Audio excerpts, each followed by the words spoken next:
საქართველოს კულტურისა და ძეგლთა დაცვის მინისტრმა გურამ მოდიშარიამ საზოგადოებას საქართველოს კინემატოგრაფიის ეროვნული ცენტრის ახალი დირექტორი წარუდგინა. მინისტრის ბრძანების საფუძველზე შექმნილმა საკონსულტაციო საბჭომ კონკურსი მონაწილეობის მსურველთა განაცხადები განიხილა და ცენტრის დირექტორის თანამდებობაზე საუკეთესო კინორეჟისორ ნანა ჯანელიძის კანდიდატურა მიიჩნია.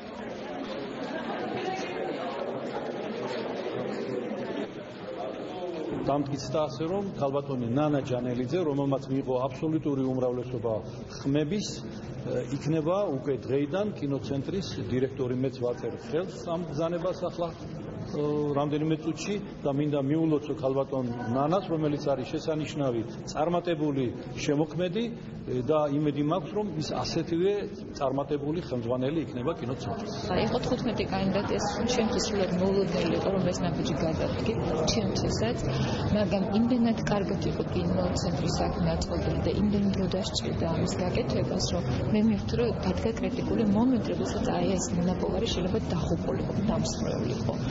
და მე ნამდვილად არ ვიყავი ამით დაინტერესებული, მაგრამ მივხვდი, რომ არის რაღაცა მომენტები, როდესაც უნდა გადადგა ნაბიჯი, რომელიც შეიძლება მებდეს შენ საკუთარ შემოქმედებას, რომ აი ხა საჭიროება. ეს გავაკეთე.